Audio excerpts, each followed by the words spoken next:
बात कर चुके हैं कि ये जो चैप्टर है वो बहुत ज़्यादा महत्वपूर्ण है। इसमें कुछ चीज़ें हैं, कुछ सेक्शंस हैं जिनका डिटेल स्टडी आवश्यक है। बहुत ज़्यादा डिटेल मीन्स बहुत ज़्यादा डिटेल, इतने इम्पॉर्टेंट है वो, क्योंकि वो प्रीलिम्स, मेंस, इंटरव्यू तीनों में आने का अपने आप में मादा रखते हैं। कुछ प्रावधान है जो कि डिटेल नहीं पढ़ने पर उनके बारे में जानना आवश्यक है।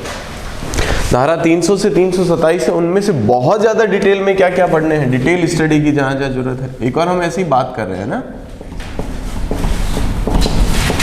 सबसे पहले तो प्रावधान सेक्शन 300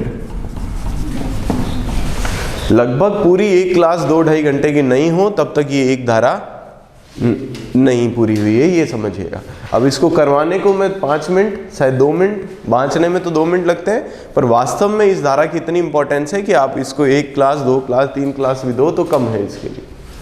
तो जो पीछे जैसे हमने लास्ट चैप्टर में कुछ ऐसी चीज़ें पढ़ी जो इतनी नॉट सो इम्पॉर्टेंट थी, तो उनमें टाइम लगाने की जगह टाइम कहाँ लगाना चाहिए हमें, ऐसी सेक्शन में, जबकि ये है एक ही 284 से हमने 299 तक पढ़ा। गिनती की 5-7 धाराएं जो बहुत ज़्यादा आराम से पढ़नी थी, बाकी तो सारी, और यहाँ एक धारा में ही आपको पूरी एक क्लास लगानी चाहिए, इतनी इंपॉर्टेंट है। क्लियर?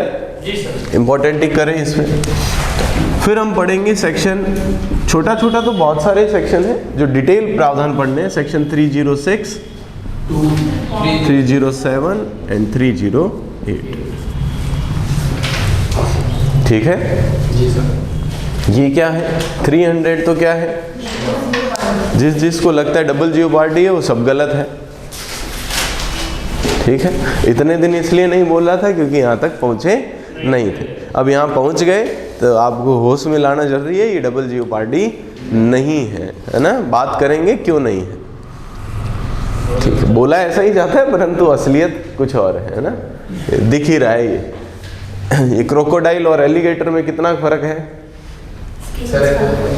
ना, तो वैसा ही ये है ना। कोई बात करें, चलिए आगे। नहीं, आपने काम की बात करो, बढ़न दो। एक और प्रावधान जो डिटेल में पढ़ना है और शायद हम पढ़ चुके हैं पहले ही, सेक्शन 320 कंपाउंडिंग ऑफ ऑफेंसेस, अपराधों का समन किया जाए। इसके अलावा थोड़ा बहुत और आपको डिटेल में पढ़ना है तो सेक्शन 323, 324 और 325 कमिटमेंट टू अपर कोर्ट। नीचे वाले कोर्ट के नहीं ताबे खा रहा है तो कहाँ भेज देगा, ऊपर वाले कोर्ट के पास।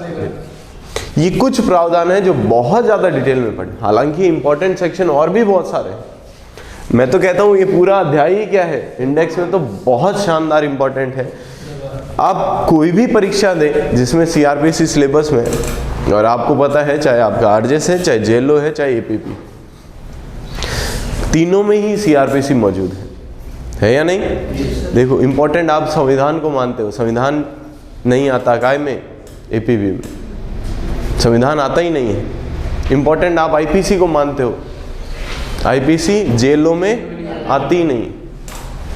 पर सीआरपीसी ऐसा सब्जेक्ट है जो आप 3 ही एग्जाम है आपके जो टॉप मोस्ट आपकी प्रायोरिटीज में रहते हैं, तीनों में आता है।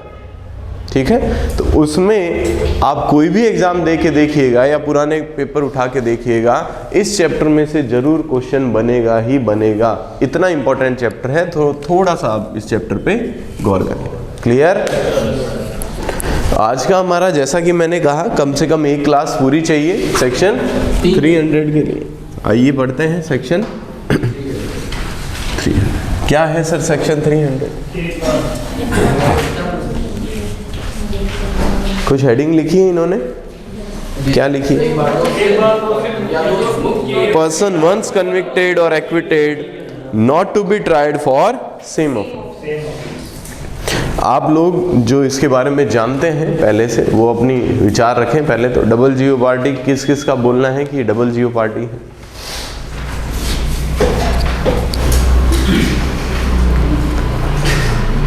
क्या है सेक्शन 300? हाँ नूतन जी।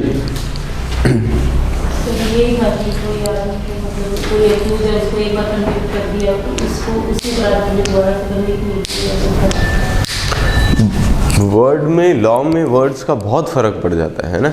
एक बार कन्विक्ट किए हुए कोई वापस कन्विक्ट नहीं है। एक बार कन्विक्ट को दोबारा एक्विट कर सकते हैं? एक बार एक्विट को दोबारा कन्विक्ट कर सकते हैं? एक बार एक्विट या कन्विक्ट को दोबारा ट्रायल भी कर सकते हैं क्या? तो आपने क्या बोला? एक बार कन्विक्ट को दोबारा कन्विक्ट नहीं कर सकते। बहुत लिमिटेड पहुंच गया है ना। और कोई विचार? किसी ने तो 300 पढ़ा होगा पहले। अनुराधा जी, धारा 300। किसी व्यक्ति को एक अपराध की सक्षम न्यायालय द्वारा दोष सिद्ध या दोष मुक्त किया जाता है तो उससे दोबारा उसी अपराध के लिए दोष सिद्ध या दोष मुक्त नहीं किया जा सकता। ट्रायल कर सकते हैं? नहीं कर सकते, वो पक्ष में ना ट्रायल कर सकते हैं। तो डबल जीओपार्डी हुआ ये? सब दोनों मन से संरक्षण के लिए हुआ, सब बता रहे हैं। किसी अपराध एक बार दंड दिया जा चुका है, उसी अपराध के दंड नहीं दे सकते। तो डबल जीओपार्डी है कहाँ पे फिर? सब 20 क्लोज आर्टिकल। क्या अंतर है उसमें और इसमें? अंतर तो किसी ने आंसर बताया ही नहीं। यही बोलते हैं 300 पढ़ते चले, वो वाली चीज यही बोलते हैं। सब पेपर में पढ़ते हैं ना, यही चीज बताते हैं। मतलब 300 का सेक्शन आता है तो ये बोलता है कि आर्टिकल 20 का सब क्लोज टू देखो, उसमें यही चीज है। चलिए बात करते हैं जिन लोगों को इस बारे में कोई हवा ही नहीं लग रही कि बातें क्या चल रही है, पहले उन तक पहुंचते हैं हम, है ना। हमारे सबसे बेस मॉडल से शुरू करते हैं, हम बेस मॉडल के पास पहुंचते हैं। टॉप मॉडल की स्पेसिफिकेशंस गिना रहे हैं हम, उनको समझ नहीं आ रहा कि ये हो क्या रहा है। हमारे तो अलॉय व्हील नाम ही नहीं सुने हुए हैं। चलिए इधर आओ, हम सेक्शन 300 पढ़ेंगे। 300 कह रहा है मेरे ऊपर किसी भी अपराध का, मैं एक ऊपरी थीम बता रहा हूँ, 300 पर्टिकुलर नहीं बता रहा, है ना। मेरे ऊपर किसी अपराध का आरोप लगा कि मैंने यहाँ पे क्या किया है, चोरी की है मान लीजिए, ठीक है। आप छोड़िए, आप सोचिए, कोर्ट छोड़ते हैं, अपन घर की बात करते हैं। आपके घर में एक बच्चा है, वो बच्चा आया रोते रोते आया कि जो बड़े भैया हैं उन्होंने मेरी चॉकलेट छीन ली, ठीक है। आपके पास आए, आप क्या करोगे? कोई भी उसे कहेंगे नहीं वापस दे दे भाई इसकी चॉकलेट, ठीक है, या एक थप्पड़ मार देंगे उसे जो चॉकलेट छीन के लेके गया जबरदस्ती, ऐसा क्यों किया, या डांट देंगे, फटकार देंगे, हो गया। वो बच्चा, आपने ऐसा किया, थोड़ी देर बाद वापस आता है, बड़े भैया ने मेरी चॉकलेट छीन ली, अब क्या करेंगे? अब छोटे वाले चंपट चाहिए एक ही बात के लिए दोबारा आ सकता है क्या? अरे भाई तेरी चॉकलेट छीन ली, तेरे को दिला तो दी, अब तू तो रात दिन लूप में गाता रहे। होता है ना ऐसा, तो ये गलत है। वैसा ही अपराध की बात करते हैं। मेरे पे चोरी का आरोप लगा, मुझे कोर्ट के समक्ष ले जाया गया, किसी भी कोर्ट, बीकानेर में 10, 15, 20 कोर्ट होंगी, ठीक है, उसमें किसी भी जेएम फर्स्ट के पास ले गए। जेएम फर्स्ट ने ट्रायल किया, ट्रायल करके मुझे माना कि इसने अपराध नहीं किया। क्या कर दिया मुझे? एक्विट। अब ये कोर्ट की जजमेंट किसे जचा? नहीं, जिसने मेरे पे केस करवाया। ए ने केस कराया बी पे, मान लीजिए ए को, तो ये तो हार गया क्योंकि मैं फ्री हो गया। अब ए कहता है नहीं, मैं तो इस जजमेंट से खुश नहीं हूँ। खुश नहीं हूँ तो आपके पास अपील है, अपील है ना। इस कोर्ट से गलती हो सकती है, जेन्युइन सी बात है, अपील आपका राइट है। जहाँ जहाँ अपील का राइट छीन रखा है वहाँ रिवीजन है आपके पास, रिवीजन रिक्वेस्ट कर लो, रिव्यू है, बहुत सारी चीज़ें, वहाँ जा सकते हैं। पर ये कहता है नहीं, वापस इसी जेएम फर्स्ट के पास जाता है या किसी अन्य जेएम फर्स्ट जैसे और जुरिडिक्शन है उसके पास जाता है और क्या कहता है? इसने मेरी चोरी कर ली। अरे बाबा, एक कोर्ट ने, सक्षम कोर्ट ने क्या कर दिया? डिसाइड कर दिया।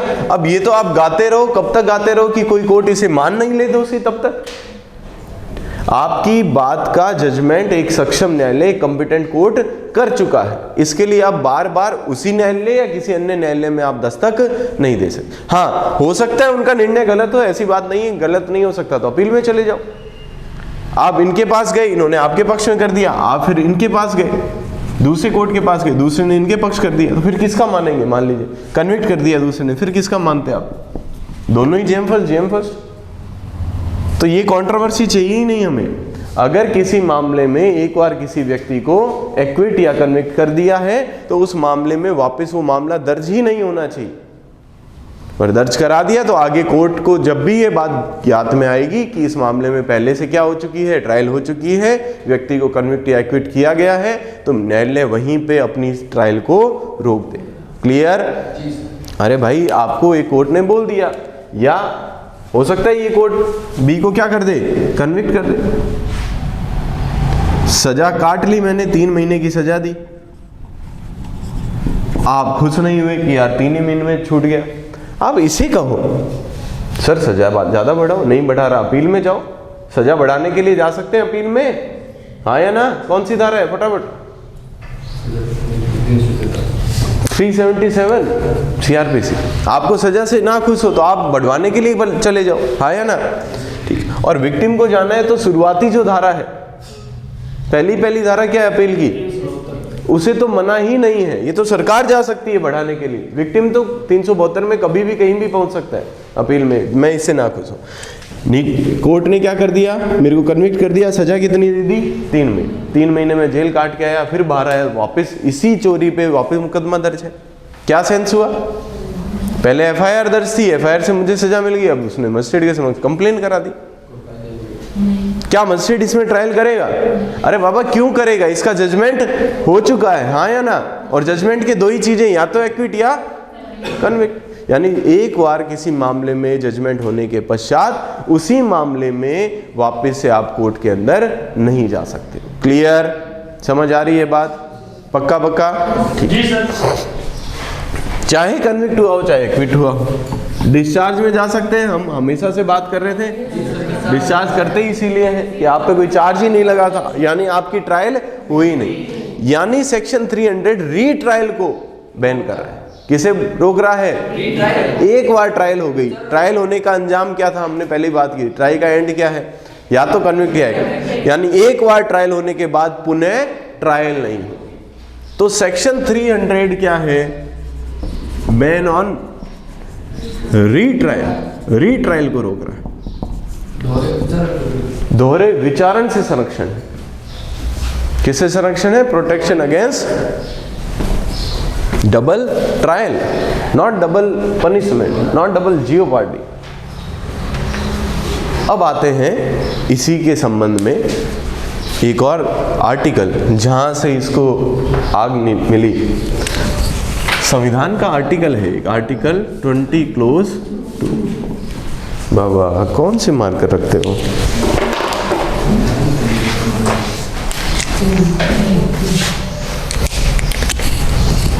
मार्कर है नहीं अपने पास?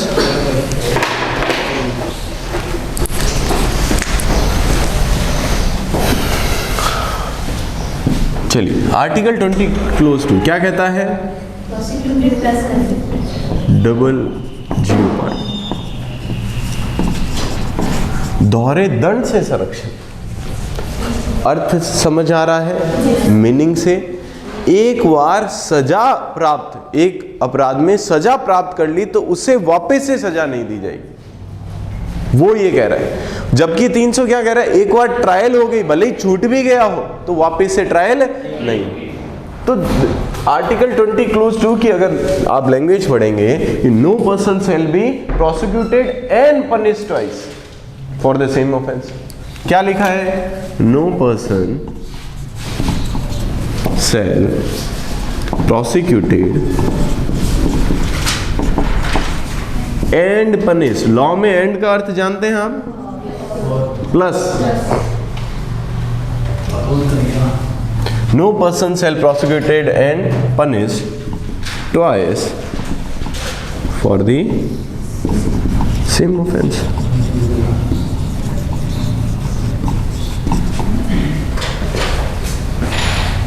यानी इधर देखिएगा दोनों में अंतर क्या बनता है। संविधान तो इतना सा कह रहा है, कॉन्स्टिट्यूशन आर्टिकल 20(2) तो इतना सा कह रहा है, एक व्यक्ति है, उसका क्या हुआ? ट्रायल हुआ। क्या हुआ?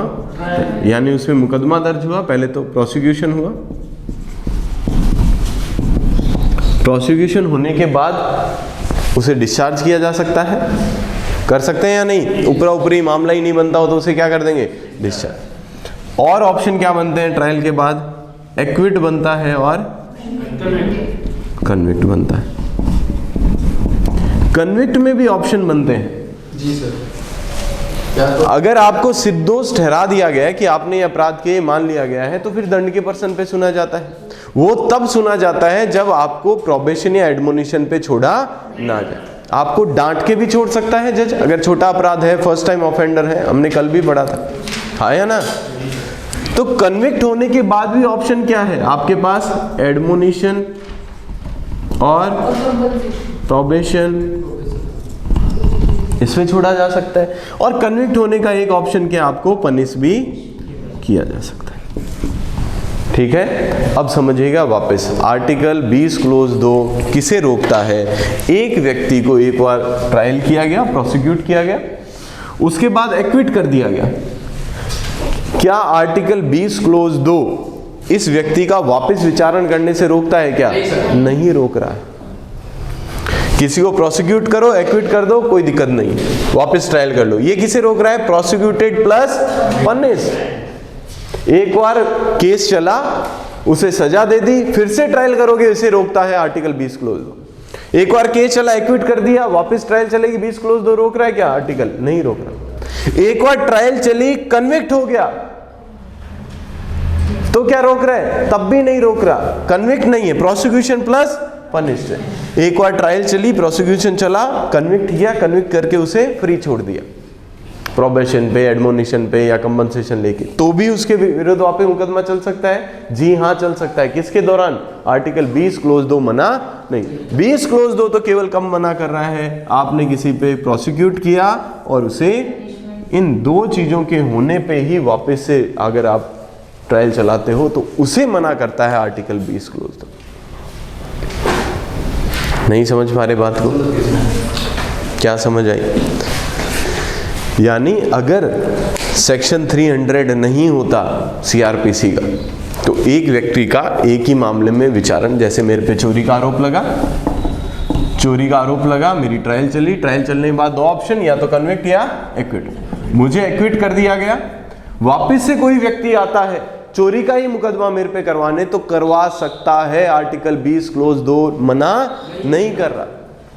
वो दोहरे दंड से संरक्षण कर रहा है, दोहरे विचारण से नहीं। डबल वार पनिशमेंट नहीं मिल सकता एक आदमी को एक ही अपराध। वापस विचारण करो, आर्टिकल 20 क्लोज 2 ने मना नहीं किया। किया है क्या? वो क्या कह रहा है, once a person prosecuted and punished, एक बार हो गया तो वापस से नहीं करोगे आप, दूसरी बार उसे दंड नहीं मिला, ट्रायल करो, कोई दिक्कत नहीं। आ रही है बात समझ में?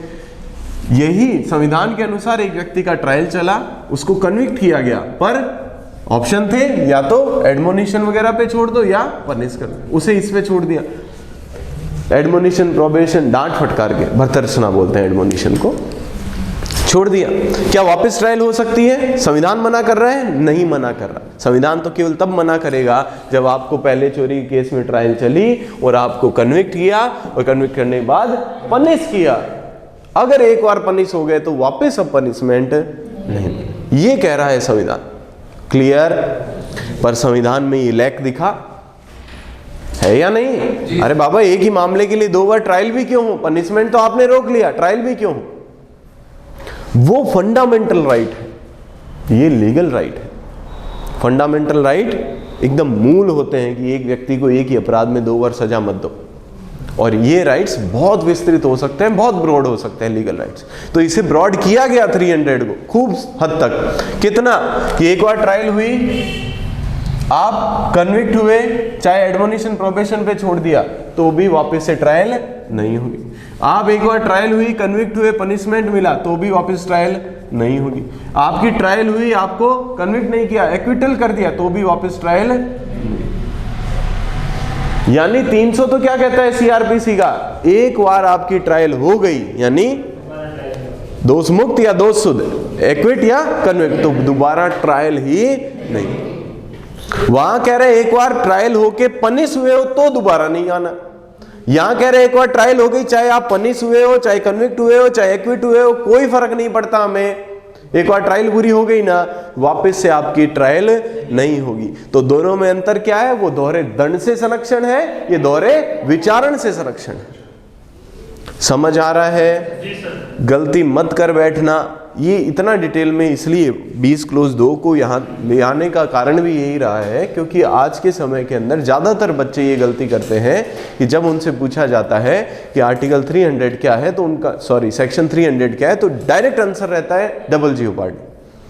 और यही इंटरव्यूअर को पता है, तो डायरेक्ट आपसे पूछेंगे, आप बोलोगे डबल जियोपार्डी। और बाहर जो इंटरव्यू दे के बच्चे आते हैं उनसे आप, कई सारे लोग होते हैं लिस्ट बनाते हैं कि हाँ आपसे क्या पूछा, आपसे क्या पूछा, तो वो भी बेवकूफ़ यही बोलता है सीआरपीसी में डबल जियोपार्डी कहाँ है, ये पूछा मेरे से। डबल जियोपार्डी वो तो बहुत ब्रॉड है, उसमें डबल जियोपार्डी एक मात्र छोटी सी कण है उसका, यानी एक्विट कर दिया तो भी ट्रायल नहीं होगी, कन्विक्ट के अंदर पनिशमेंट नहीं दिया तो भी नहीं होगी, और कन्विक्ट करके पनिश कर दिया तो भी नहीं होगी। यानी ये तो एकमात्र क्या है इसका, डबल जियोपार्डी तो पार्ट है, इसके अलावा भी तो है 300 में। एक्विट कर दिया तो भी नहीं होगी, कन्विक्ट करके आपने छोड़ दिया, डांट प्रकार का छोड़ दिया तो भी नहीं होगी। आ रही है बात समझ? Very good. इंटरव्यू के अंदर थोड़ा सा ध्यान रखें, ये क्वेश्चन ज़्यादातर पूछा जाता है आर्टिकल 20 क्लोज 2 और इसका में से ब्रॉड कौन सा है, कौन सा ब्रॉड है, आर्टिकल 300 ब्रॉड है या 20 क्लोज 2? क्योंकि वो केवल किसको प्रोटेक्ट कर रहा है, एक बार प्रोसिक्यूट हुआ फिर पनिश हुए, वहां पनिश होना जरूरी है, उसको रोक रहा है कि वापस से मत आना। यहाँ एक बार प्रोसिक्यूटेड हो गया, ट्रायल हो गई, अब भले ही उसको छोड़ा था आपने, भले ही सजा दी थी, भले ही कन्विक्ट किया था, हमें कोई लेना देना नहीं है, वापस उस मुद्दे को लेके बार बार कान में चें ना करो। आगे बात समझ? तो अभी जो इन्फोर्स होता है हमारे पास वो कौन सा है, 300। 20 क्लोज 2 की तो जरूरत कब पड़ती है, अब तो आता ही नहीं है 300 में। परंतु वहां क्या है, अगर ऐसा कर दिया कि एक बार पनिश हुए फिर हो गए, तो आप सुप्रीम कोर्ट तक जा सकते हो, फिर 32 में भी जा सकते हो, आर्टिकल 30, क्योंकि वो क्या है, फंडामेंटल राइट है। ये केवल क्या है, लीगल राइट। इसके ब्रीच पे आप कोर्ट जा सकते हो, इसके ब्रीच पे आप हाई कोर्ट जा सकते हो। परंतु अगर 20 क्लोज 2 यानी आपको एक ही अपराध में 2 बार पनिश भी कर दिया है, तो आप कहां जा सकते हो, सुप्रीम कोर्ट तक जा सकते हो, क्योंकि आपका कौन सा राइट ब्रीच हुआ है, फंडामेंटल राइट ब्रीच हुआ। क्लियर? पक्का? ठीक है, आइए लिखते हैं। सबसे पहले हम पढ़ क्या रहे हैं, section 300 bar on retrial. Sir बार बार अलग अलग नाम लिखा देते हो भाई, जो दिमाग में उस वक्त आता है ना, ऐसे रियलिटी शो है जी, स्क्रिप्टेड नहीं है। चलें आगे। सबसे पहले बेसिक रूल जिसे कहते हैं, या जनरल प्रिंसिपल बोल सकते हैं आप।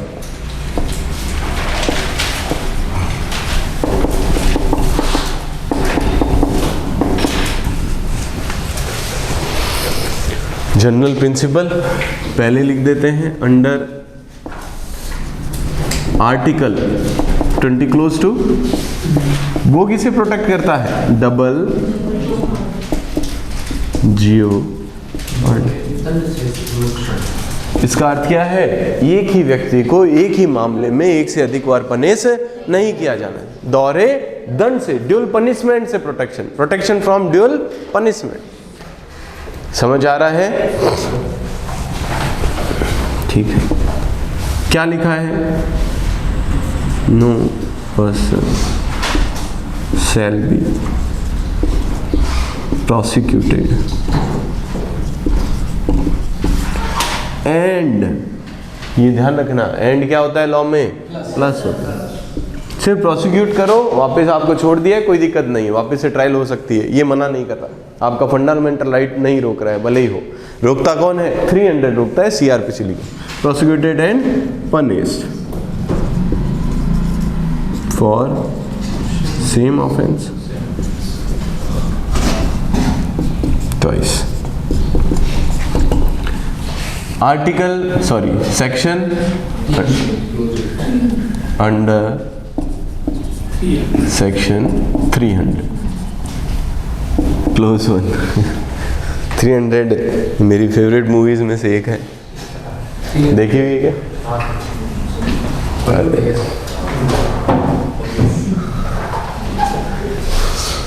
जी हाँ। Same offence twice. एक आप अपनी लैंग्वेज लिखो ना, ये तो सब अपना ही खेला है। बात समझ आनी चाहिए। क्या है, एक ही व्यक्ति अगर उसे प्रोसिक्यूट किया गया, पनिश किया गया, तो वापस से उसकी ट्रायल नहीं, वापस उसके दोहरे दंड से संरक्षण। लिख सकते हैं साइड में, दोहरे दंड से संरक्षण पर प्रोटेक्शन फ्रॉम ड्यूल पनिशमेंट। यहीं लिख दूं, मैं लिख दूं, आपसे नहीं लिखा जा रहा था। Protection from dual punishment. Clear? इधर आइए, आर्टिकल 300 क्लोज 1 क्या कहता है? जैसे आर्टिकल 20 क्लोज 2 की मैक्सिम है ये, डबल जियो पार्टी है या नहीं? लैटिन वर्ड है डबल जियो पार्टी। वैसे ही 300 के लिए भी कुछ बोला जाता है। जैसे आप बोलते हो ना 300 क्या है, मैं पूछता हूँ तो क्या डबल जियो पार्टी, ये नहीं बोलना। आगे से क्या बोलना है? ऑट्रीफॉइस कन्विक्ट, ऑट्रीफॉइस एक्विट। सर ये क्या है?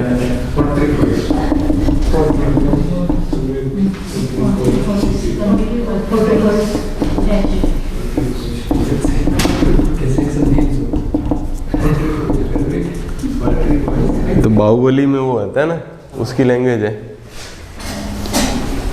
आती है किसको? काल के।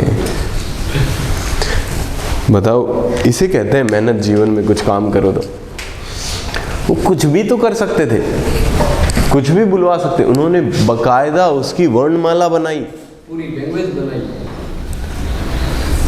लैंग्वेज है नहीं, उन्होंने लैंग्वेज क्रिएट की। और जो वर्ड बोले गए हैं ऐसे ही नहीं जो मन में आ गया बोले गए। उस लैंग्वेज में उसका अर्थ वही निकलता है जो उसका ट्रांसलेशन हुआ, और अब उसको संधारित किया गया। एक म्यूजियम भी बनाया गया है, कालके की पूरी लैंग्वेज है उसमें।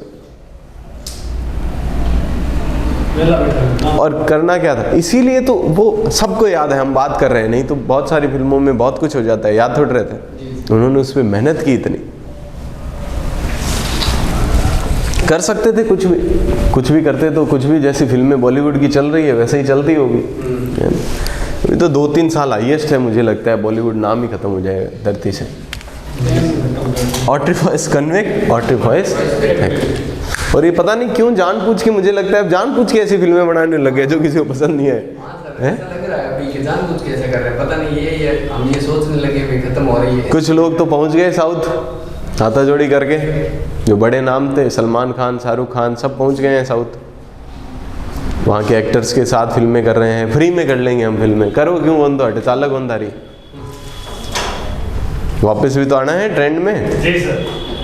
पठान मूवी रिलीज हुई, उसका ट्रेलर देखो आप। 3 हिंदी, तमिल, तेलुगु 3 भाषाओं में रिलीज हुई है। ये दिन आए हैं टॉलीवुड के। देखो, टॉलीवुड वाले हिम्मत करके हिंदी में रिलीज करते थे ताकि हिंदी व्यूअर्स है वो भी देखें। इन लोगों की मजबूरी क्या है कि हम तमिल तेलुगु में करें, वो आपको नहीं देखने वाले। उनके पास अच्छा कंटेंट है, वो आपको क्यों देखेंगे? बिल्कुल भी चांस नहीं है। हाँ, वहाँ जाके वहाँ के डायरेक्टर्स के साथ वहाँ से मूवी बनाओ और फिर हिंदी में रिलीज करो, फिर भी देख लें, जैसे सलमान खान ने किया। परंतु आप हिंदी मूवी बना के उसमें रिलीज कर रहे हो तमिल तेलुगु में, तो क्या फर्क पड़ रहा है? वो आपकी थोड़ी देखने वाले हैं, उनके पास है, बढ़िया मटेरियल है।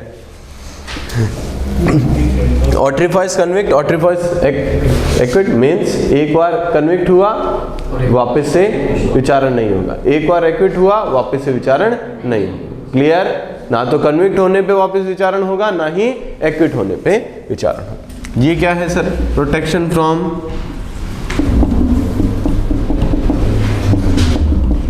Double trial. अरे लिख लो रे यार, ड्यूल ट्रायल लिख लो।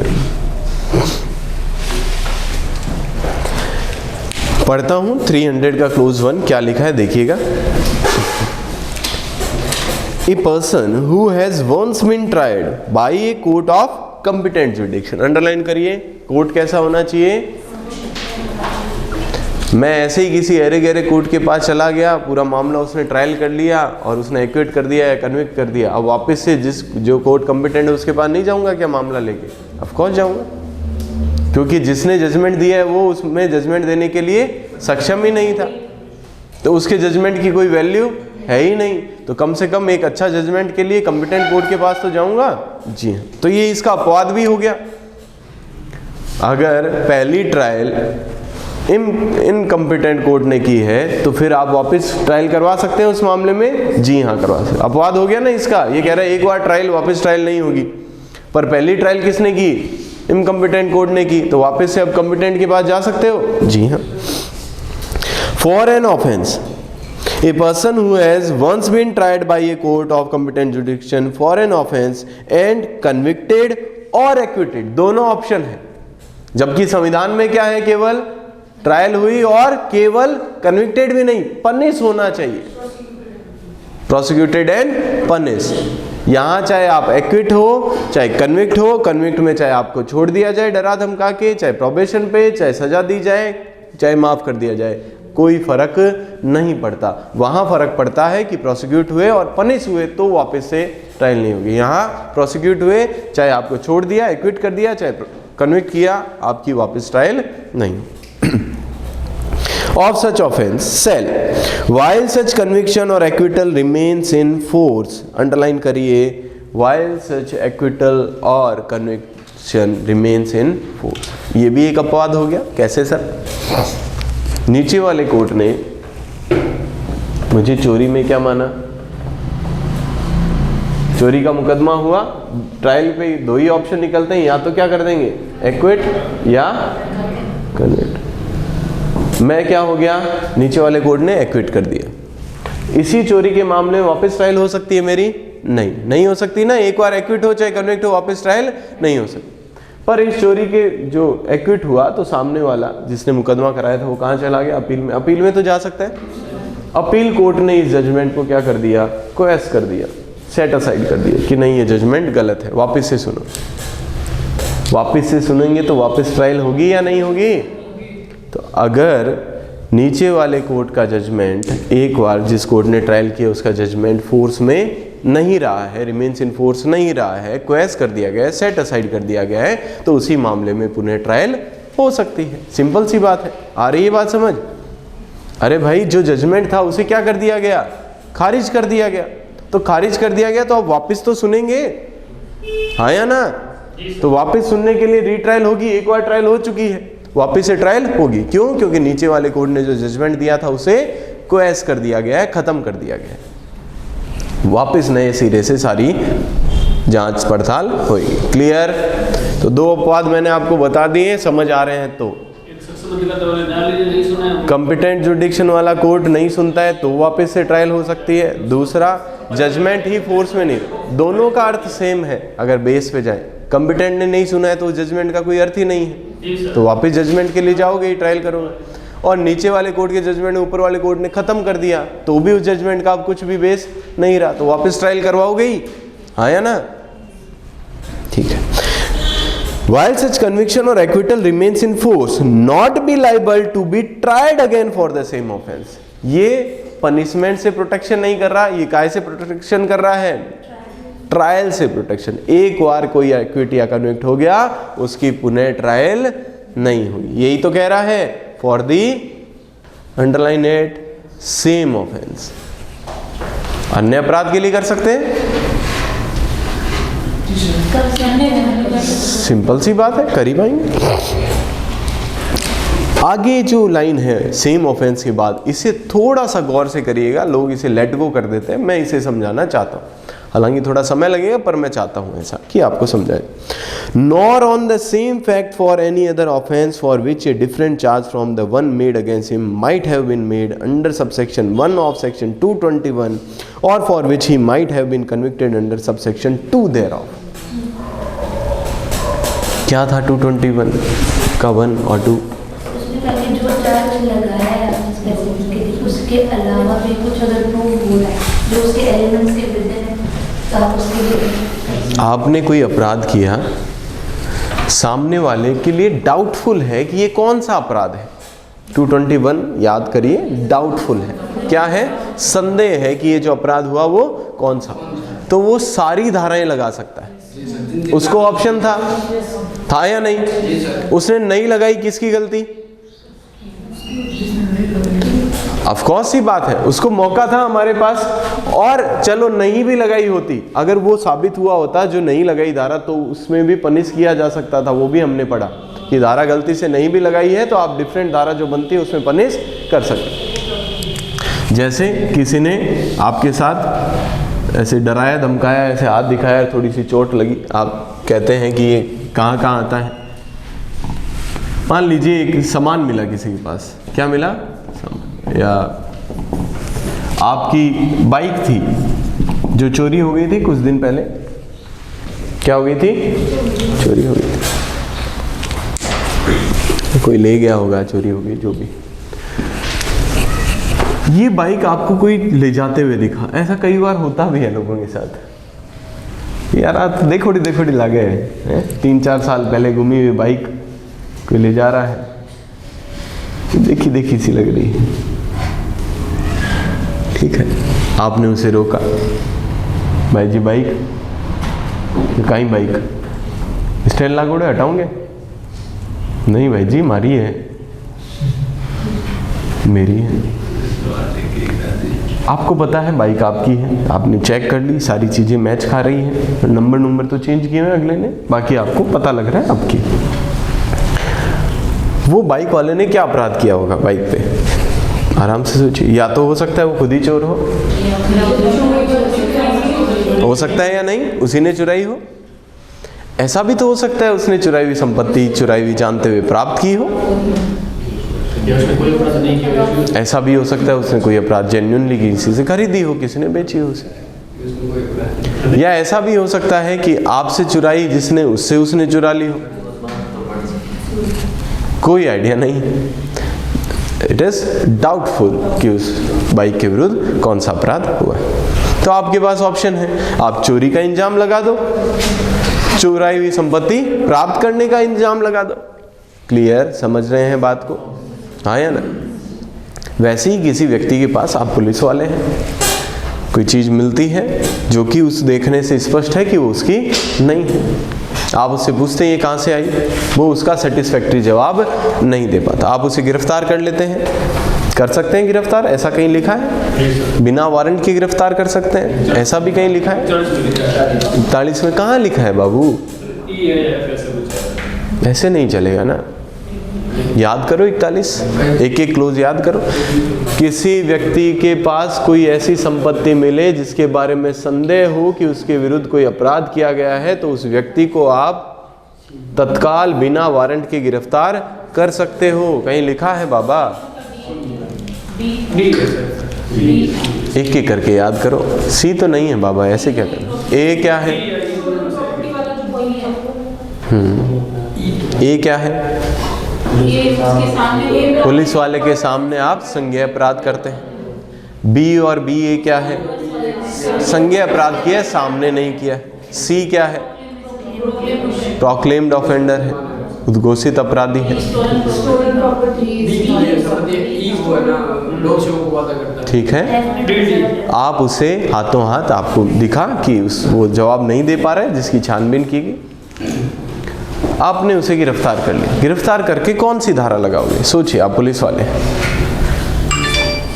वो उसकी प्रतीत नहीं है, चुराई हुई संपत्ति हो सकती है, उसने खुद ने चोरी की हो, उसने चुराई हुई संपत्ति प्राप्त की हो, चुराई हुई संपत्ति को छुपाने का काम करता है, छल से किसी से ली है,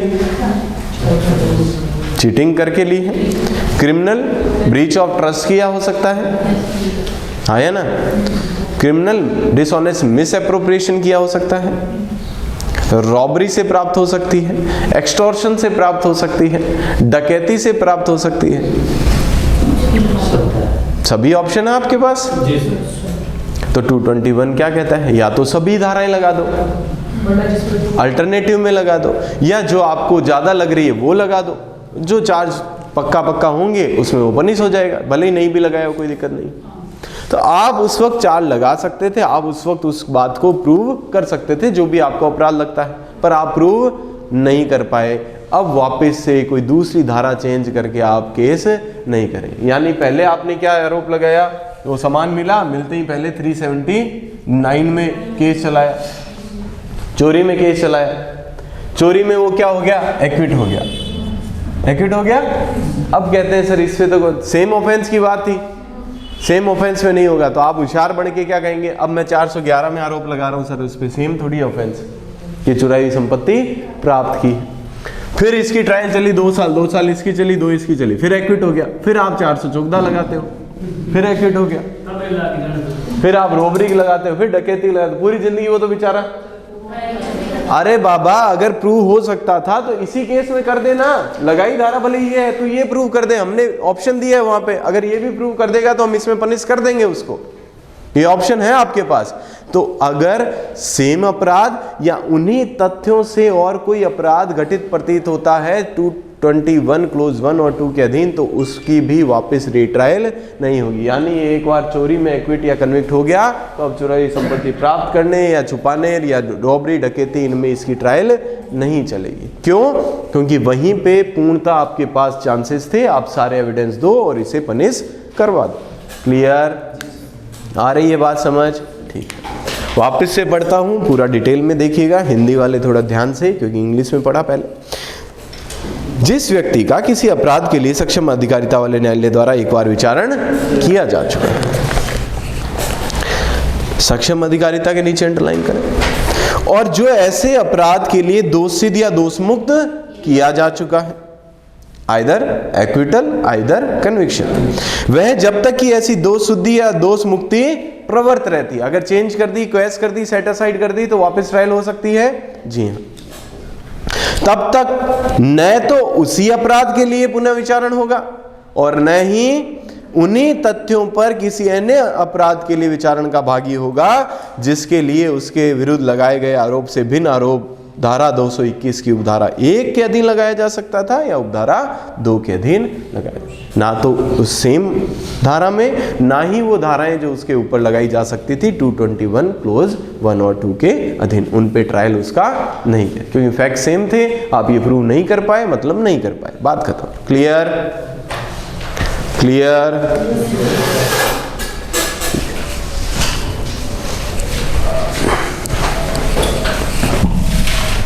यानी दोहरे दंड से संरक्षण नहीं है, दोहरे, क्योंकि विचारण खुद एक दंड के बराबर ही है, और हमारे देश में तो वो थोड़ा सा और ज्यादा है, एक्स्ट्रा है, क्योंकि विचारण ही खत्म नहीं होता, दंड तो बाद की बात है। आपको जानने में आश्चर्य होगा, बहुत सारे परसेंटेज केसेस ऐसे हैं जिनके अंदर जब सजा सुनाई जाती है तो आदमी उसी दिन छूट जाता है, सजा सुनाने के बाद भी। बताओ क्यों? बिकॉज ऑफ सेक्शन 428, क्योंकि वो ट्रायल के दौरान वो सजा काट चुका है। आप 2 साल ट्रायल करके चोरी में कहते हैं कि नहीं इसे 1 साल की सजा मिलनी चाहिए, तो वो 2 साल से हो सकता है जेल में ही पड़ा हो, आपने बेल नहीं दी हो, अब वो 1 साल क्या काटेगा, वो तो 2 काट चुका, उसे हाथों हाथ छोड़ना ही पड़ता। समझ रहे हैं? जी सर। चलें आगे। इसके अपवाद, एक्सेप्शंस, बेसिक रूल के क्या एक्सेप्शन, बेसिक रूल क्या है सर? अब हम इसकी बात कर रहे हैं केवल, दौरे विचारण से संरक्षण, किसकी बात कर रहे हैं? दौरे विचारण, रीट्रायल से। क्या है सर अपवाद? कितने क्लोज दे रखे हैं इसमें? देखो टोटल 6। उल्टा चलते हैं, सबसे पहले 300 क्लोज 6 क्या है sir?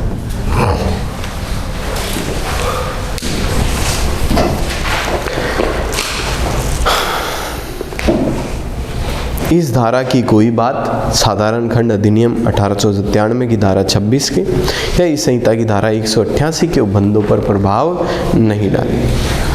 Nothing in this section shall affect the provision of section 26 of General Clauses Act 1897 और of section 188 of this code। पढ़ने से क्या समझ आया?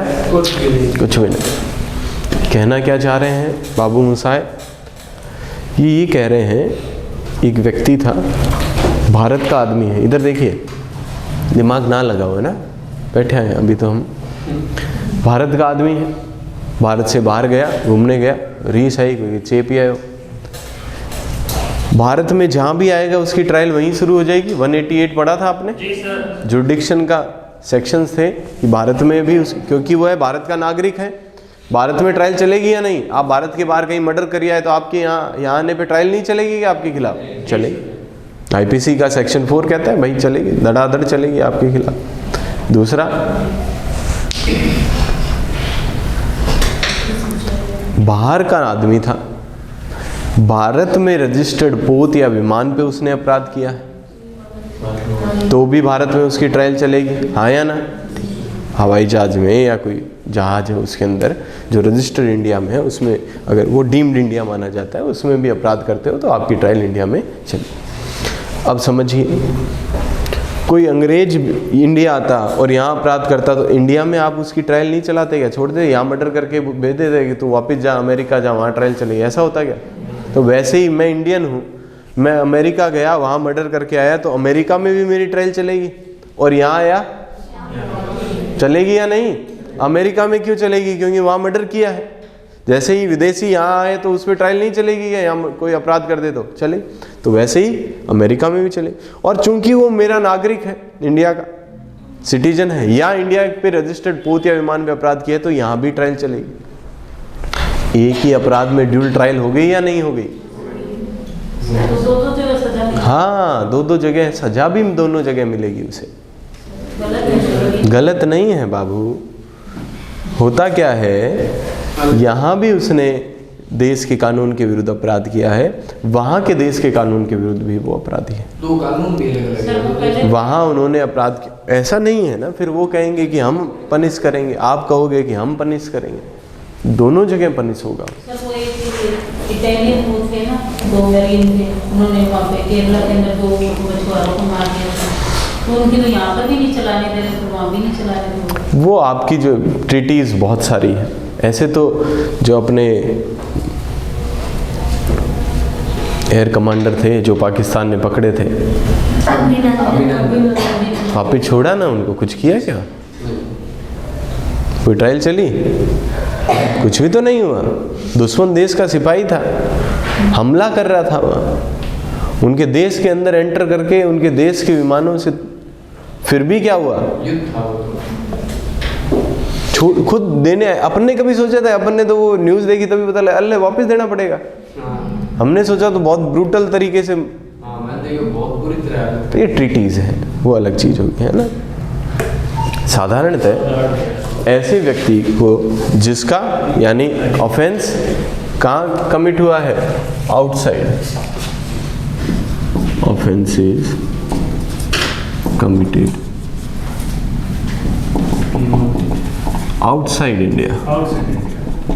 भारत के बाहर जो अपराध हुए हैं और जिनका विचारण इंडिया में अकॉर्डिंग टू सेक्शन 188 किया जा रहा है, उनकी ड्यूल ट्रायल हो सकती है। भारत का न्यायालय एक ही मामले में ड्यूल ट्रायल नहीं करेगा। अब किसी और कोर्ट ने किया है तो उसकी ठेका हमने नहीं ले रखा है, कोई उन्होंने किया है, बाहर के कोर्ट ने किया है तो उसकी जिम्मेदारी हमारी नहीं। वो तो हो सकता है उस आदमी को वहाँ अपराध ही नहीं हो, वो चीज़ जो हमारे यहाँ अपराध है वहाँ ओपन चलता हो। हम तो हमारे लॉ के अगेंस्ट गया है, हम तो उसे सजा देंगे की। क्लियर? सिंपल सी कहानी है। वो दें नहीं दें फुटे उनके, ये ड्यूल ट्रायल नहीं मानी जाएगी। भारतीय कोर्ट एक ही ट्रायल कर रहा है, इसलिए इसे ड्यूल ट्रायल नहीं माना। क्लियर? वो भी करेंगे, हम भी करेंगे। तो क्लियर लिखा सेक्शन 188 के प्रावधान, वही जनरल क्लोजेज एक्ट में सेक्शन 188 के प्रावधानों का इस पे कोई प्रभाव नहीं पड़ेगा। कि इसका अर्थ समझ रहे हैं आप? सिर्फ एग्जाम में 188 लिख देंगे तो वो तो रटाफिकेशन हो गया। एक्चुअल में क्या कह रहा है? अपराध आपने भारत के बाहर किया है तो वहाँ भी ट्रायल चल सकता है, और वहाँ ट्रायल चला है तो वो भारत में ट्रायल चलने को रोकेगा नहीं। उस अपराधों पे, उस ट्रायल पे सेक्शन 300 क्लोज 1 लागू नहीं होगा। क्लियर?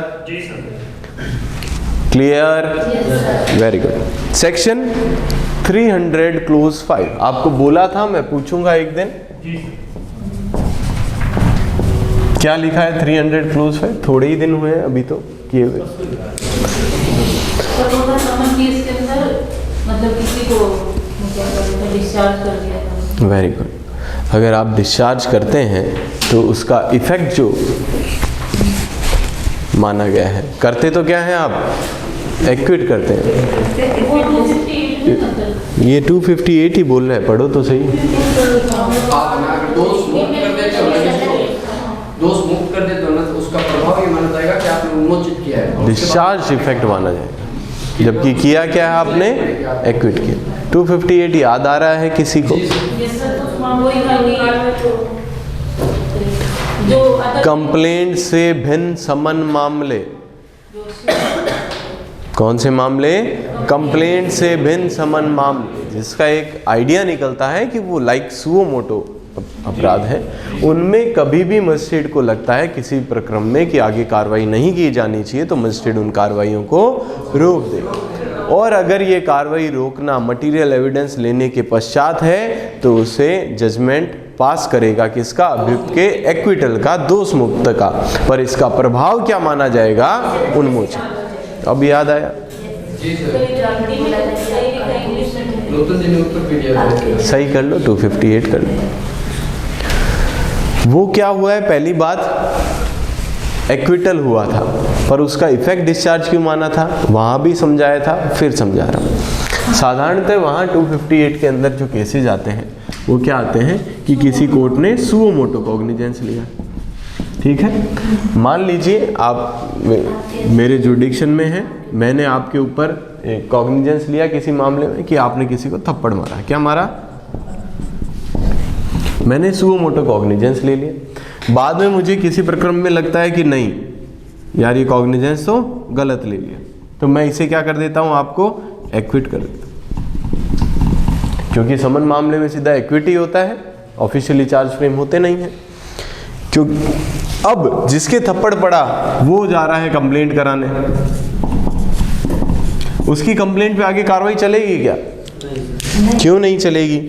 एक बार एक्विट, वापिस से ट्रायल नहीं। जबकि बेचारा जिसके थप्पड़ पड़ी वो तो ऐसे ही रह गया थप्पड़ खा के, कोर्ट ने सुओ मोटो कॉग्निजेंस लिया और वापस हटा दिया, इसके चक्कर में वो एक्विट हो गया। और हमारा लॉ 301 क्या कहता है? एक बार एक्विट व्यक्ति को वापस से ट्रायल नहीं हो। तो भाई ये तो थप्पड़ खा के बैठा है, कोर्ट ऐसे तो किसी चीज का कॉग्निजेंस लेगा, कार्रवाई रोक देगा। इसका राइट तो छीन लिया ना कोर्ट ने, छीना या नहीं? छीन ही लिया सर। इसने एक बार भी अपने सबूत देने का मौका मिला इसे? नहीं। अपनी बात रखने का मौका मिला? नहीं। कोर्ट ने चुपचाप खुद नहीं कॉग्निजेंस लिया, खुद नहीं खत्म कर दी कार्रवाई, अगला एक्विट हो गया। इसलिए इस एक्विटल को क्या माना गया? डिस्चार्ज का इफेक्ट दिया गया। काय का? डिस्चार्ज का। क्योंकि एक बार यहाँ लिखा है कि एक बार डिस्चार्ज व्यक्ति का वापस ट्रायल नहीं हो सकता। डिस्चार्ज व्यक्ति का आराम से एक बार करो, 10 बार करो, 20 बार करो, कोई मना नहीं है। एक बार डिस्चार्ज, इसलिए हुआ एक्विट था पर माना क्या गया? डिस्चार्ज। अब ये कंप्लेनेंट केस कर सकता है? जी हाँ। ट्रायल चलेगी? जी हाँ, क्योंकि एक बार एक्विट और कन्विक्ट व्यक्ति के विरुद्ध वापस ट्रायल नहीं चलती। यहाँ डिस्चार्ज हुआ है तो डिस्चार्ज के विरुद्ध वापस ट्रायल चल सकती। परंतु ये डिसीजन किसका है? इस कोर्ट का है डिस्चार्ज करने का। इस कोर्ट से एक बार पूछ लेना, भाई इसने कॉग्निजेंस लिया, इसे लगा होगा कि मामला नहीं बनता, तभी तो क्या किया है? वापस से कार्रवाई रोकी है 258 में। तो इसकी भी राय ले लो एक बार कि भाई साहब आपने मामला किया था, सुओ मोटो कॉग्निजेंस लिया था, क्यों बंद किया आपने? वो समझा देगा आपको कि भाई ऐसा ऐसा था, मुझे लगा कोई व्यक्ति नहीं है जिसके विरुद्ध अपराध हुआ। जैसे जो आंदोलन हुआ था हरियाणा में, बहुत सारे अपराध घटित हुए, ये भी आरोप लगे कि बहुत सारी महिलाओं के साथ रेप हुए जिनके कपड़े झाड़ियों पे टंगे मिले, पर कोई महिला आगे आई ही नहीं। सुओ मोटो कॉग्निजेंस ले भी लेते तो बढ़ता क्या? कोर्ट ने कहा भी, पर कोई कंप्लेनेंट आए ही नहीं, तो सबूत नहीं थे। तो ऐसे मामले में अगर मजिस्ट्रेट, वो तो बहुत वाइड मामले हो गए, समन मामले नहीं रहे, मैं एग्जांपल दे रहा हूँ। ऐसे मामले में कोर्ट सुओ मोटो लेता है, बाद में सबूत नहीं मिलते तो क्या कर देगा? आरोपियों को एक्विट कर देगा। पर उसका एक्विट का प्रभाव क्या माना जाए? डिस्चार्ज। मान लो महिलाएं कभी आए जीवन में, सामने आए और केस कराना चाहे तो करवा सकती है और उसकी ट्रायल हो सकती है, परंतु ये करवाने से पहले इस कोर्ट की क्या लेनी पड़ेगी? भाई उस वक्त कहाँ मर गए थे रे तुम, जब मैं चला के ट्रायल ले रहा था? अब झूठा तंग कर रहे हो, तो कोर्ट की क्या लेनी पड़ेगी? परमिशन। यानी सेम मामले में डबल ट्रायल हो रही है या नहीं? एक तो इस कोर्ट ने सुओ मोटो कर ली थी और एक अब इनकी कंप्लेंट पे हो रही है या नहीं? तो हो सकती है ये भी क्या हो गया? अपवाद। परंतु 258 में रुकी हुई कार्रवाइयों में वापस ट्रायल हो सकती है, परंतु कंडीशन क्या है? इस कोर्ट की परमिशन लेनी पड़ेगी जिसने वो कार्रवाइयां रोकी है। याद रहेगा। दूसरा अपवाद क्या है? 258 में स्टॉप की गई प्रोसीडिंग्स, 258 में रोकी गई प्रक्रियाओं में वापस ट्रायल हो सकती है, परंतु उस न्यायालय की परमिशन से जिसने वो कार्रवाई रोकी थी। क्लियर? पढ़ता हूं। ए पर्सन डिस्चार्ज अंडर सेक्शन 258, अगर वो प्योरली डिस्चार्ज होता, डिस्चार्ज पे अंडरलाइन करें, मेरी बात समझिएगा, सुनिएगा। अगर ये वास्तव में डिस्चार्ज ही होता तो इसे अपवाद में लिखने की आवश्यकता ही नहीं थी, क्योंकि एक बार डिस्चार्ज ही वहां पे ट्रायल हो सकती है, किसी ने मना किया ही नहीं है। मना तो क्या है? एक बार एक्विट हुआ है या कन्विक्ट हुआ है तो वापस नहीं होगी। एक बार डिस्चार्ज हुआ है तो वापस ट्रायल हो सकती है। जी हाँ। तो फिर ये क्यों लिखा? ये इसलिए लिखा क्योंकि एक्चुअल में डिस्चार्ज था नहीं, इससे डिस्चार्ज का इफेक्ट दिया गया। एक्चुअल में तो ये क्या था? एक्विट, क्योंकि समन मामले में डायरेक्ट क्या होते हैं? एक्विट। इसे डिस्चार्ज का प्रभाव दिया गया, इसलिए अपनी पे आके यहाँ लिखना पड़ा। अगर ये एक्चुअल डिस्चार्ज होता तो इसके अंदर कोई भी परमिशन की या कुछ भी जरूरत नहीं थी, आप वापस मुकदमा वापस ट्रायल कर सकते थे। आइए बढ़ते हैं। A person discharge under section 258 shall not be tried again for the same offence except with the consent of the court by which he was discharge or any other court to which the first mentioned court is subordinate. इस court की या इससे senior court की permission से। लिखा negative में है। क्या लिखा है कि 258 में डिस्चार्ज व्यक्ति की क्या नहीं होगी? वापस ट्रायल नहीं होगी। लिखना तो ये चाह रहे, जबकि ये है अपवाद इसका कि ट्रायल कर सकते हो, परंतु किसकी परमिशन से करनी पड़ेगी? उस कोर्ट की या उससे सीनियर कोर्ट। क्लियर? जी सर। 2 अपवाद हो गए आपके।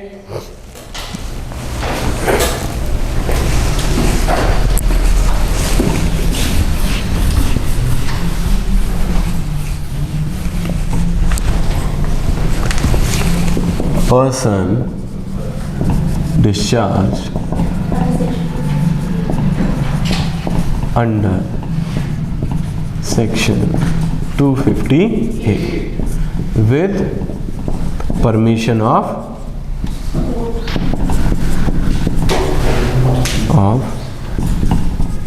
court, कौन सा court? which discharge the accused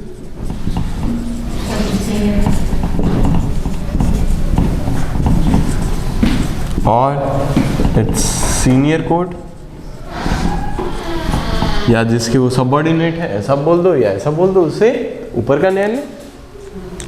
आया समझ? अनुराधा जी आ रहा है समझ? कुछ खुल रहे हैं पत्ते 300 के? जी। सेक्शन 300 क्लोज 4 क्या है sir?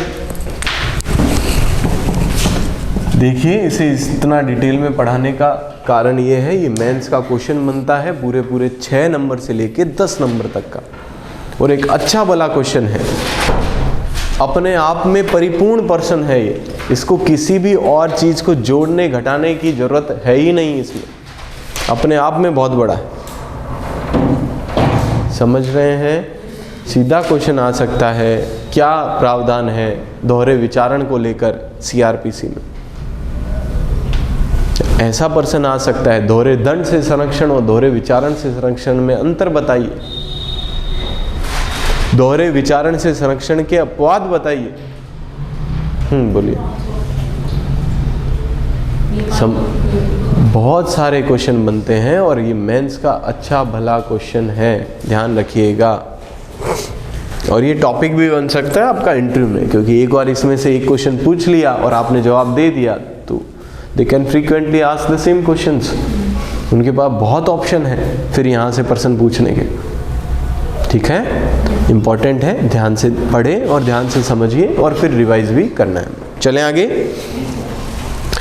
Fourth clause, a person acquitted or convicted of any offense constituted by any act may, notwithstanding such acquittal or conviction, be subsequently charged with and tried for any other offense constituted by the same acts which he may have committed if the court by which he was first tried was not competent to try the offense with which he is subsequently charged.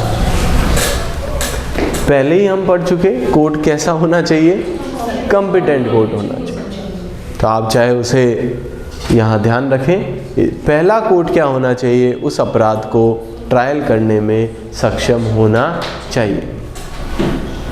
पहला court क्या होना चाहिए, उस अपराध को trial करने में सक्षम होना चाहिए। आपने पहले किसी पे चोरी का आरोप लगाया, चोरी का नीचे वाला कोर्ट रॉबरी का भी जेएम फर्स्ट क्या कर सकता है, ट्रायल कर सकता है। उसने ट्रायल किया, उसने चाहे एक्विट किया चाहे कन्विक्ट किया, बाद में पता लगा कि 5 लोग थे, वो अपराध कौन सा बन जाता है, डकैती। तो डकैती के लिए क्या जेएम फर्स्ट सक्षम है ट्रायल करने के लिए? नहीं। कहाँ जाना पड़ेगा, कोर्ट ऑफ। तो क्या कोर्ट ऑफ सेशन में जा सकते हो डकैती को लेके? जी हाँ, जा सकते हो, मना नहीं। अगर पहले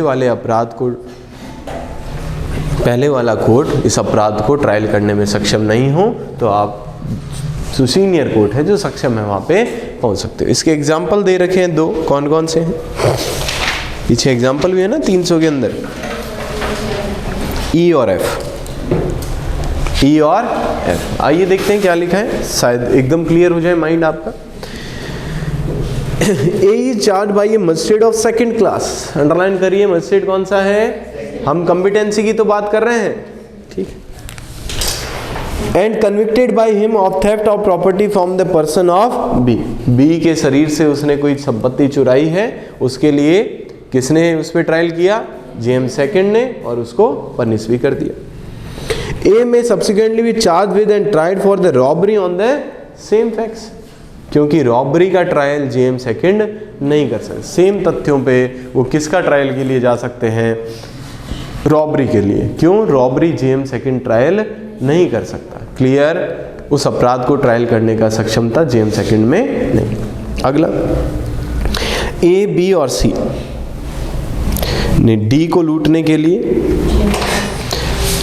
जेएम फर्स्ट द्वारा आरोप लगाया गया। ए बी सी पे किसने आरोप लगाया, जेएम फर्स्ट ने। काय का आरोप लगाया, रॉबरी का। Robbery can be tried bye JM first, बहुत बड़ा ऑफेंस है, पर जेएम फर्स्ट को इसकी पावर है कि वो उसका ट्रायल कर सकते हैं, ठीक है, कोई बात नहीं। और वे दोषी सिद्ध किए जाते हैं। फाइनल भी हो गया क्या, कि उन्होंने रॉबरी की।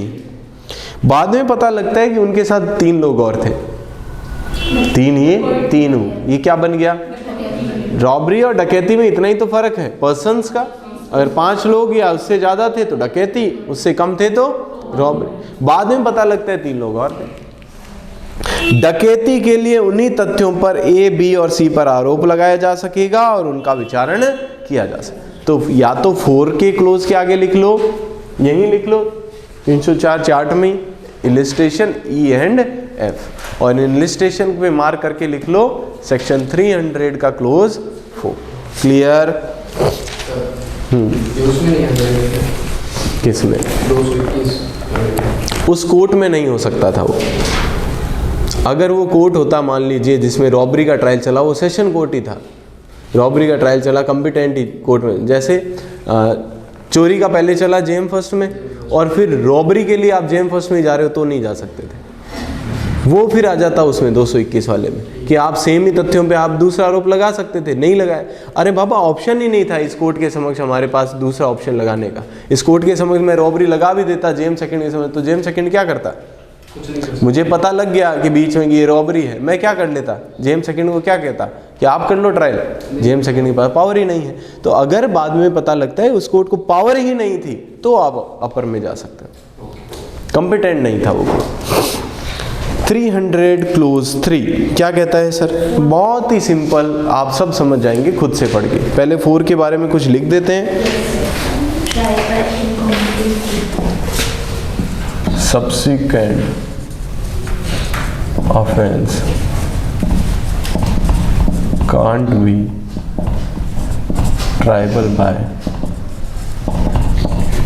previous court जो पहले कोर्ट के अंदर आपने मुकदमा किया ना, उससे वो बाद का जो अपराध बन रहा है वो ट्रायल करने की सक्षमता नहीं है, यानी no competency to try subsequent offense. Illustration E and F. Section 300 clause 3 क्या कहता है sir? A person convicted of any offense constituted by any act causing consequences which together with such act constituted a different offense from that of which he was convicted may be afterward tried for such last mentioned offense if the consequences had not happened or were not known to the court to have happened at the time when he was convicted. Hindi वाले पढ़ते ही समझ जाएंगे, कुछ सुझाव की जरूरत नहीं है आपको। देखिए, जो व्यक्ति किसी ऐसे कार्य से बनने वाले किसी अपराध के लिए दोषित किया गया है जो ऐसे परिणाम पैदा करता है जो उस कार्य से मिलकर उस अपराध के जिसके लिए वह दोषित हुआ है भिन्न कोई अपराध है। ये कितना गंदा लैंग्वेज लिखते हैं। मैं सोचा पढ़ते ही समझ जाएंगे, कैसे समझ जाएगा कोई चाहते ही नहीं है कोई समझ जाए। उसका ऐसे अंतिम वर्णित अपराध के लिए तत्पश्चात विचारण किया जा सकता है यदि उस समय जब दोषित किया गया था वे परिणाम नहीं हुए थे या उनका होना न्यायालय को ज्ञात नहीं था। एक बच्ची है, उसके साथ रेप हुआ, आप पे काय के चार्ज लगेंगे रेप पे, आपको ट्रायल भी काय के लिए किया जाएगा रेप के लिए, परंतु ट्रायल हुआ, सब हुआ, बाद में पता लगा वो बच्ची की डेथ हो गई रेप के कारण। तो अब क्या डेथ के लिए ट्रायल वापस नहीं होगा? सेम फैक्ट्स के अंदर होगा ना, हो सकता है। आप पे पहले अटेम्प्ट टू मर्डर का चार्ज लगा, आपने किसी के मारपीट की, सर के अंदर रॉड मार दी, वो हॉस्पिटल में एडमिट है, आप पे धारा 307 के दिन मुकदमा चल रहा है, मुकदमा चला, मुकदमे में एक्विट कन्विक्ट जो भी होना था कन्विक्ट हो गया, उसको सजा मिल गई, उसके बाद में आपकी उसी चोट के कारण हॉस्पिटल में क्या हो गई? डेथ हो गई। तो अब 302 में मुकदमा वापस नहीं चलेगा क्या? सेम फैक्ट्स पे रीट्रायल हो रहा है, हाँ या ना? अगर कॉन्सिक्वेंसेस दूसरे अकर्स हो जाए तो आप उन कॉन्सिक्वेंसेस के बिहाफ पे भी क्या कर सकते हैं? रीट्रायल कर सकते हैं। आ रही है बात समझ? क्या हुआ नूतन जी, नहीं आया समझ? बहुत सिंपल बात है ये तो, इसने लिखा थोड़ा सा अच्छे तरीके से है ना?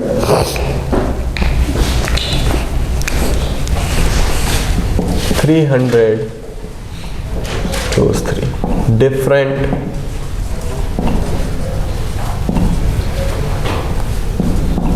consequences occurs। क्या हो जाए? कोई परिणाम दूसरे निकले, मुकदमा किसी और चीज का चल रहा था, बाद में परिणाम कोई और निकल जाए। इसके भी एग्जाम्पल दे रखे हैं, पीछे देखिए। बी और डी,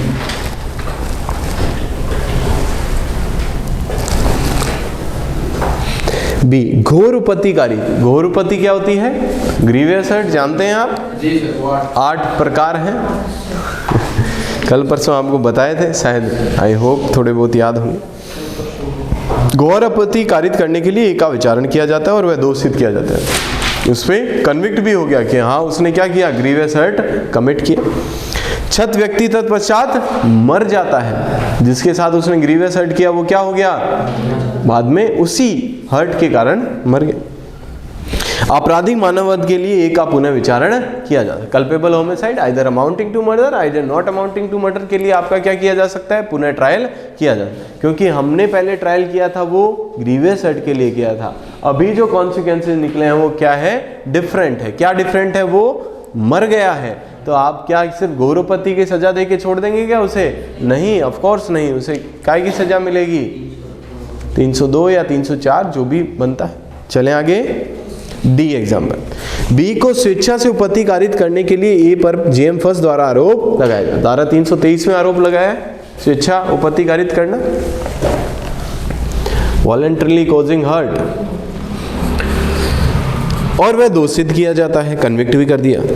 बी को स्वेच्छा से घोर उपपत्ति कारित करने के लिए ए का उन्हीं तथ्यों पर तत्पश्चात विचारण नहीं किया जा सकता जब तक कि मामला इस धारा की उपधारा 3 के अंदर न आए। उस क्षति से जो और उसने आपको पहुंचाई, उससे आपको, जैसे अभी तो आपको उसने कोई मान लीजिए सिर्फ टच किया जिससे आप बुखार हो गए, जैसे कोरोना था, जानता था कि मेरे कोरोना है, आपको टच किया, आपको बुखार हो गया, तो पहले तो ट्रायल क्या चलेगा कि आपको कोई डिजीज़ दी उसने। डिजीज़ क्या में आता है? सिर्फ हर्ट में आता है कि आपको कोई रोग दे दिया, आपका कोई शरीर का अंग काम नहीं कर रहा। शुरू में आपको लगा किसी ने आपको ऐसी चोट पहुंचाई, आपको लगा ये अंगूठा काम नहीं कर रहा, बाद में पता लगा ये परमानेंटली गया, काम नहीं कर रहा एक बार के लिए, दैट इज़ हर्ट। परमानेंटली गया, दैट इज़ ग्रीवियस हर्ट। तो पहले हर्ट का चार्ज लगा, बाद में जब पता लगा परमानेंटली गया तो वापस चेंज हो सकते हैं चार्जेस? जी हाँ, वापस ट्रायल हो सकती है ग्रीवियस हर्ट की? जी हाँ, सिंपल सी बात। 300 क्लोज टू, शायद सी भी इसी में ही है, देख लेना आप, है ना, बीच के अंदर तो कोई क्यों डालेगा। सेकंड क्या कहता है सर? सेकंड ये अच्छी धारा है, पढ़ूँ मैं, हो चुका हो आपका, बाकी लिख लिया हो तो आपने। हाँ, सब एक्सेप्शन है, 300 के 2 से लेके 300 के 6 तक सब अपवाद हैं। और भी धाराओं में अपवाद हो सकते हैं, परंतु पहले आप यही समझ लें, आपकी स्वास्थ्य के लिए इतना ही बहुत है, मैं और इधर उधर जाऊं उससे अच्छा है।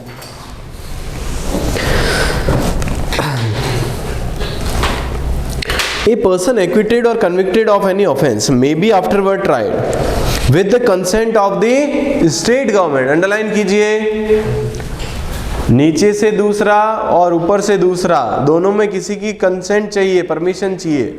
नीचे से दूसरे में कोर्ट की चाहिए और ऊपर से दूसरे में स्टेट गवर्नमेंट की चाहिए, ध्यान रखिएगा। अंडरलाइन करें, बिना स्टेट गवर्नमेंट परमिशन लिखोगे कोई काम नहीं आएगा।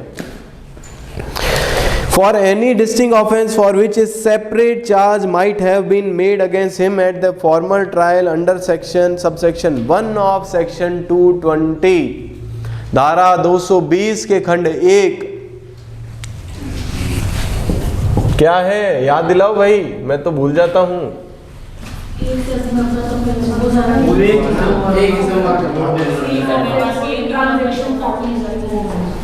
इतना सा वर्ड याद रखें, सेम ट्रांजैक्शन में जितने भी अपराध हुए हैं उन सब का एक साथ ट्रायल हो सकता है। याद आ रही है धुंधली धुंधली कुछ? पूरा चलिए बढ़िया। क्या था सेम ट्रांजैक्शन? सेम ऑफेंस नहीं था, सेम ऑफेंस 220 का एक आएगा सेम ऑफेंस, वो तो 223 में सेम ऑफेंस और डी में है डिफरेंट ऑफेंस। 220 का एक याद करें आराम से, जॉइंडर ऑफ चार्जेस। जब एक ही सेम सीरीज ऑफ एक्ट्स, कुछ सीरीज ऑफ एक्ट्स जो कि एक ट्रांजैक्शन में किए गए हैं, कई सारे अपराध हैं, कई सारे कार्य हैं जो कि एक ही समयवार में किए गए, उन सब का एक साथ चार्ज लग सकता है सभी आरोपों का और एक साथ ट्रायल हो सकता है। जैसे मैं किसी घर के अंदर, मैं तो क्या गया, कोई एक एक्स व्यक्ति किसी घर के अंदर गया, दरवाज़ा तोड़ते हुए गया, हाउस ब्रेकिंग हो गया, वहाँ जाके थोड़ी लूटपाट की, वहाँ जाके मारपीट की, वहाँ जाके हो सकता है कोई गलत कोई टच वगैरह किया, सेक्सुअल ऑफेंस किया, कुछ जाते हुए आते हुए कुछ सामान था वो उठा के ले आया, चोरी करके ले आया, गन दिखाई, बद्दी गालियाँ निकाली SC ST की, सब बहुत सारे अपराध हो गए, एक थोड़ी था, परंतु ये सभी सेम ट्रांजैक्शन में सीरीज ऑफ एक्ट्स हुए हैं। हाँ या ना?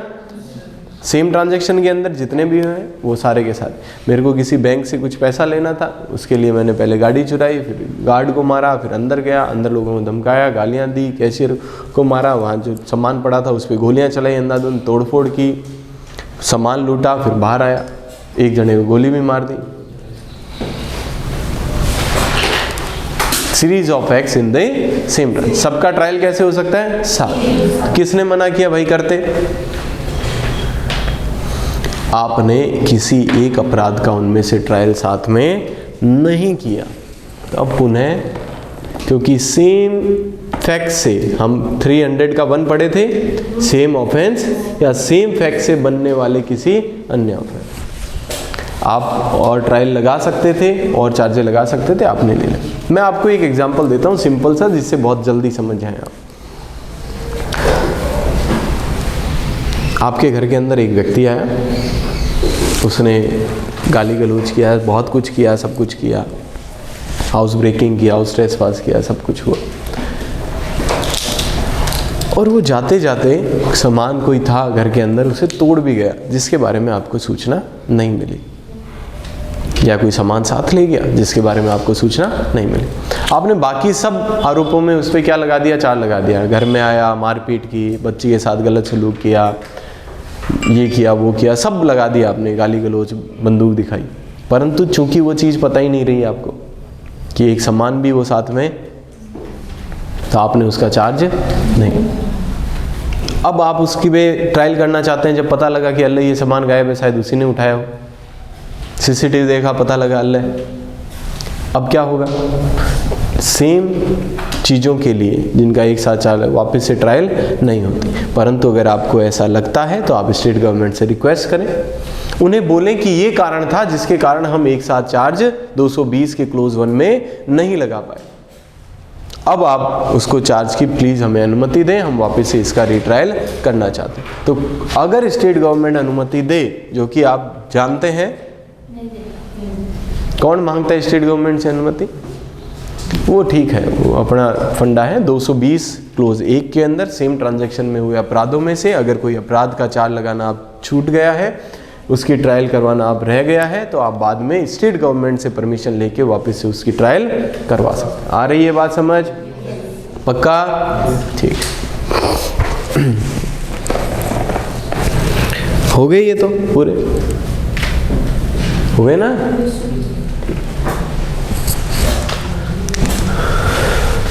220 क्लोज 1 विद परमिशन ऑफ या कंसेंट ऑफ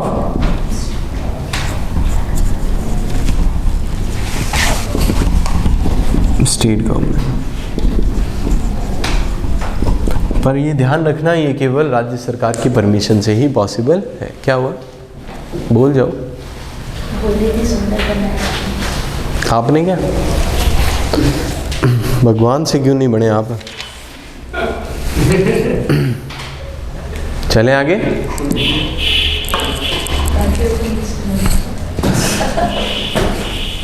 कंप्लीट चार्ट बनाया सबने, इसे प्लीज अच्छा सा फॉर्म करें, पूरा एक लाइन से आना चाहिए इस प्रकार से अच्छा सा। मैं भी कर सकता हूँ, परंतु ये बोर्ड है और थोड़ी राइटिंग मेरी है भी इतनी अच्छी, है ना, है ना।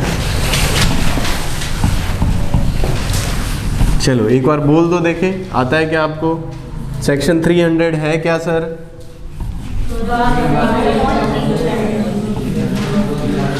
दौरे विचारण से संरक्षण, दौरे दंड से संरक्षण नहीं है, ठीक है। इसे हमें कंपेयर करना है आर्टिकल 20 क्लोज 2 के साथ, जो क्या कहता है? दौरे दंड से संरक्षण, ड्यूअल पनिशमेंट से प्रोटेक्शन।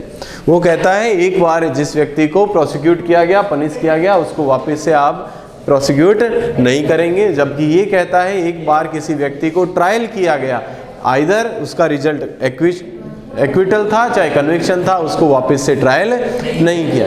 जरूरी क्या है? पुराना वाला कोर्ट कॉम्पिटेंट हो, और जरूरी क्या है? वो जजमेंट इन्फोर्स रहा। इसके कुछ अपवाद हमने पढ़े, इसके बाद से बोलते क्या है? ऑट्रीफॉयस एक्विट और ऑट्रीफॉयस कन्विक्ट। इसके कुछ अपवाद आपने पढ़े जो इसी धाराओं में प्रगणित थे। 300 का क्लोज 2, 3, 4, 5 और 6 एक एक करके बताएं। 300 क्लोज 2 क्या था? सेम ट्रांजैक्शन में अगर कोई अपराध बनता था जिसका चार्ज आप सेक्शन 200 क्लोज सब सेक्शन 1 में लगा सकते थे। अगर आपने नहीं लगाया है तो स्टेट गवर्नमेंट की परमिशन से उसका चार्ज अब लगाया जा सकता है। क्लियर? फिर हमने पढ़ा 300 का क्लोज 3 जो कहता है आपने अपराध जो किया उसका पे चार्ज लगा, उस पर आपको कन्विक्ट किया गया, परंतु उसका रिजल्ट कॉन्सिक्वेंसेस कुछ और निकला, तो उस कॉन्सिक्वेंसेस के आधार पे भी आपको रीट्रायल किया जा सकता। फिर 300 का 4 आपका क्या बोलता है? कोई अपराध पहले जो चार्ज लगाया उससे बड़ा प्रतीत होता है और वह अपराध को ट्रायल करने के लिए पुराने वाला कोर्ट सक्षम नहीं है, कॉम्पिटेंट कोर्ट नहीं है, तो आप कॉम्पिटेंट कोर्ट के पास नए अपराध को लेके जा सकते हैं। फिर आपने पढ़ा 300 का क्लोज 5 जो क्या कहता है, सेक्शन 258 के अधीन डिस्चार्ज पर्सन की रीट्रायल साधारणतः नहीं होगी, पर कब की जा सकती है, with the permission of the court. जिसने डिस्चार्ज किया है उस व्यक्ति को या उसके वो जिससे सबऑर्डिनेट है उन कोर्ट की परमिशन। फिर आपने लास्ट पढ़ा सेक्शन 300 क्लोज 6 जो क्या कहता है, सबसेक्शन 6 आउटसाइड इंडिया आपने ऑफेंस कमिटेड किया है तो वहाँ ट्रायल चल रही है और यहाँ भी चल सकती है, हम कोई फर्क नहीं पड़ेगा। चलें आगे, श्योर हो, वेरी गुड। अभी हम बात करेंगे